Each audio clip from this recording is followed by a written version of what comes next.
Spiritual sexuality. Can sex be a spiritual experience? I want to offer just a few thoughts on this topic. More often than not, we keep spirituality and sexuality in two separate categories.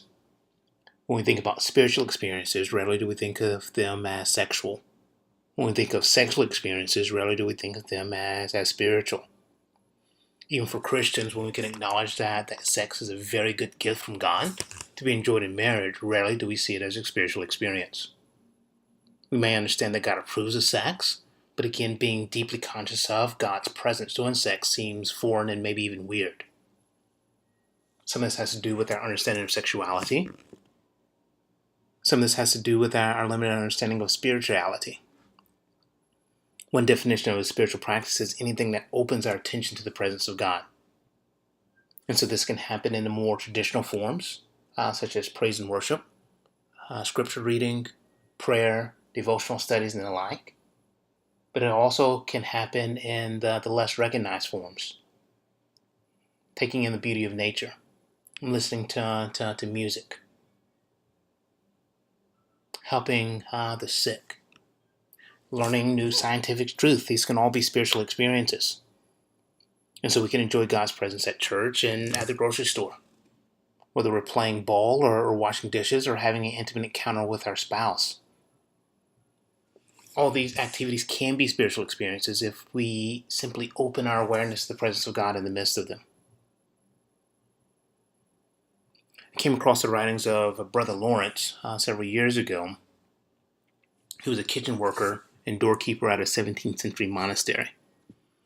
And so he makes a point of practicing the presence of God during even the most commonplace and menial task of life.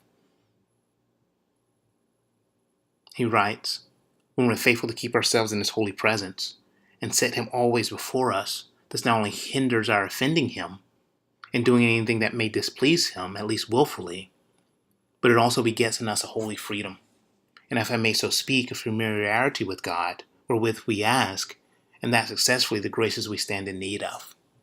And so if we can practice the presence of God while washing dishes, can we also then practice the presence of God during sexual expressions? When we faithfully keep ourselves in God's presence during sex, then we're able to reflect His divine love. And so no longer are we simply focused on meeting our physical and emotional needs, scratching that itch. We now have the freedom, the holy freedom, to use Brother Lawrence's language, to be true conduits of love during sex.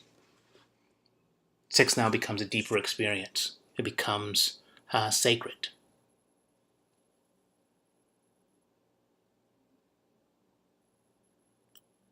We talk about spiritual formation in many areas of our life.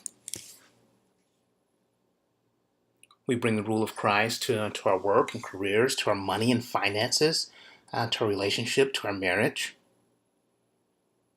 Should it not also be the case to bring the rule of Christ to our sexuality? But not just in a moralistic sort of way where we're putting sex in the right context. Can we enjoy God's presence in the midst of our sexuality?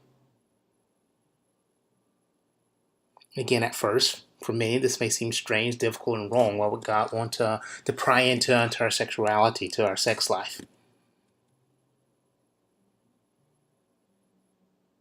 But as the psalmist reminds us,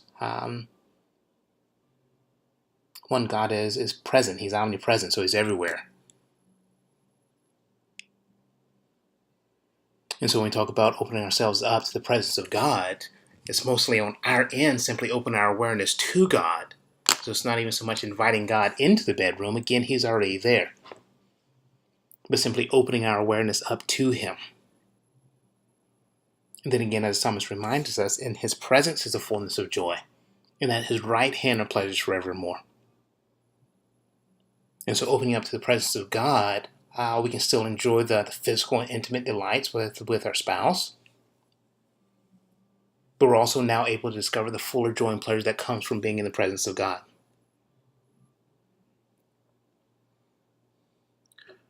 And spiritual sex is pretty rare. It's not statistically normal. The average person that you talk to will not talk about the spirituality of their sex life. They may talk about adding more toys into the bedroom and how to spice things up with different positions and props. But opening up to the presence of God again is rare. For the people of God, I would hope it becomes a common experience. And so it may be rare for others, but for the people of God, simply walking with God in every aspect of our life, I hope that becomes common. But still, it takes practice. It takes time to learn how to do this. It's one of those simple but not easy concepts. Okay, God is everywhere. I just need to open up to His presence. Pretty easy. Pretty simple. But not always easy to put in practice. And so my encouragement to you is to put it in practice, to learn how to open up to God's presence in everyday life. And so it may start with taking a walk in nature, open up to His presence while you're drinking a cup of coffee or having a conversation with your spouse. It may start in those areas and then bringing it into the bedroom. As we're able to do this, then we're able to discover the more that God has for us, even in our sexuality. We're able to live passionately.